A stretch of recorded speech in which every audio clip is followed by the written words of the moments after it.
प्यारे देशवासियों, नमस्कार। आज हम चर्चा करेंगे प्रधानमंत्री महोदय के कल के संसद में दिए गए भाषण के बारे में। कल प्रधानमंत्री महोदय ने उस भाषण में, वैसे तो इनकी हमेशा ही कलाकारी ये होती है कि जिस विषय पर वहाँ पर बोलना है उस विषय पर कभी बोलते नहीं हैं। ये अपना अलग विषय लाते हैं क्योंकि ये एक कलाकार प्रधानमंत्री हैं। कलाकार प्रधानमंत्री, ये जनता की जिम्मेवारी का तो पता नहीं इनको क्यों दे दिया गया ये काम। ये इस काम के लिए बिल्कुल लायक नहीं है। ये केवल कलाकार हैं, कलाकारी कर सकते हैं ये, और वही ये कर रहे हैं पिछले 9 साल से।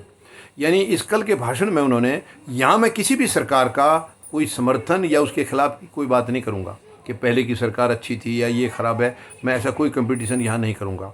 आप सबको पता है मैं आपकी बहादुर भारतीय सेना का सिपाही रहा हूँ और सैनिकों के नेतृत्व में देश की जनता के साथ मिलकर के एक पार्टी का गठन किया गया है, फौजी जनता पार्टी के नाम से। मैं उसका राष्ट्रीय अध्यक्ष हूँ, ये आप सब जानते हैं। तो मैं यहाँ जो भी बात कहूँगा वही कहूँगा जो सच्चाई है। प्रधानमंत्री महोदय अपने मुँह से कोई शब्द निकाल देंगे और वो ये समझेंगे कि देश की जनता उसको सच मान लेगी, ये गलत है। हालांकि होना तो यही चाहिए कि देश का प्रधानमंत्री जो कहे वो सच्चाई होती है, लेकिन आज दुर्भाग्य से देश का प्रधानमंत्री वही कहते हैं जो सच नहीं होता है, जो झूठ होता है उस बात को कहते हैं ये हमेशा। अब कल इन्होंने 2 डेकेड का जिक्र किया है। एक 2004 से 2014 का एक डेकेड बताया है कांग्रेस पार्टी का, और एक अपना डेकेड बताया है इन्होंने 2014 से 2024 तक का। हालांकि 24 अभी आया नहीं है, लेकिन उससे पहले ही इन्होंने डेकेड पूरा तैयार कर दिया। अभी तो 9 ही साल हुए हैं, 9 भी पूरे अभी हुए नहीं हैं, लेकिन चलिए कोई नहीं, मान लेते हैं। अब इन्होंने 2004 से 14 का बताया है अंतिम डेकेड, यानी कि लास्ट डेकेड, यानी लास्ट गलतियों का, बुराइयों का, बदतमीजियों का, या जो भी है देश के नुकसान का। और अपने डेकेड को बताया है देश हित में, यानी वो इंडिया का डेकेड बताया। तो कितने अंधेरे में प्रधानमंत्री महोदय। अरे सच्चाई को एक्सेप्ट, मैं नहीं कह रहा हूँ कि पहले बहुत अच्छी सरकार थी, कोई भ्रष्टाचार नहीं था, गैर जिम्मेवारी नहीं थी, मैं बिल्कुल नहीं कह रहा हूँ। लेकिन आप अगर कंपटीशन कर रहे हैं प्रधानमंत्री महोदय 4 और 14 और 14 से 24 कंपटीशन करें तो सच्चाई तो बताइए। जो पहले की सरकार में 2004 से 14 का जो आप जिक्र कर रहे हैं, जो गलतियाँ जो उनमें गिनवाई हैं आपने 2G घोटाला गिनवाया है, कॉमनवेल्थ घोटाला गिनवाया है, आपने कोयला घोटाला गिनवाया है। मैं नहीं कह रहा हूँ कि वो नहीं थे, लेकिन एक बात ये भी सच है कि वो जो आरोप लगाए गए थे उसके बाद कोई भी उनमें से जेल नहीं गया। वो सारे आरोप मतलब कोई सिद्ध हुआ ही नहीं है, सबूतों के अभाव में सारे ख़त्म हो चुके हैं वो। और आज प्रधानमंत्री महोदय आप जो अपने डेकेड की बात कर रहे हैं, आपके डेकेड में उनसे कहीं ज़्यादा भ्रष्टाचार हुआ है। आज तो कदम कदम पर भ्रष्टाचार हो रहे हैं, लेकिन अफसोस कि आप तानाशाही से काम कर रहे हैं, इसलिए कोई मुंह खोलने नहीं देते आप किसी को।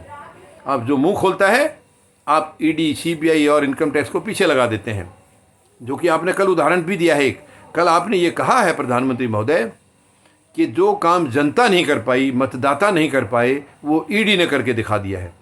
इनका इशारा क्या था?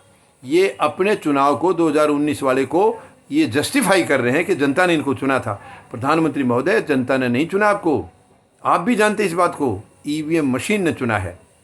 लेकिन इनका इशारा ये था कि जनता जो काम नहीं कर पाई वो ईडी ने कर दिया, यानी विपक्ष को इकट्ठा कर दिया ईडी ने।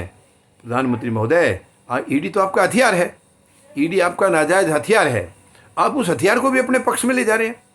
वो आपका नाजायज़ हथियार है जो गलत तरीके से आप इस्तेमाल कर रहे हैं। और मैं तो ईडी को कहना चाहूँगा, सीबीआई और इनकम टैक्स को भी कहना चाहूँगा, ये अफसोस की बात है, शर्म की बात है कि आप संवैधानिक संस्थाएं हैं, इंडिपेंडेंट बॉडीज आप हैं, और आप सरकार की जी हजूरी कर रहे हैं, यानी उनकी इच्छा के मुताबिक आप काम कर रहे हैं। ये गलत है।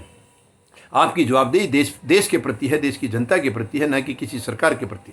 आप इंडिपेंडेंट बॉडी हैं, आपको निष्पक्ष काम करना चाहिए, लेकिन ऐसा नहीं हो रहा है। अब क्या करें, अफसोस है, क्योंकि सरकार ने सबको गुलाम बना दिया है।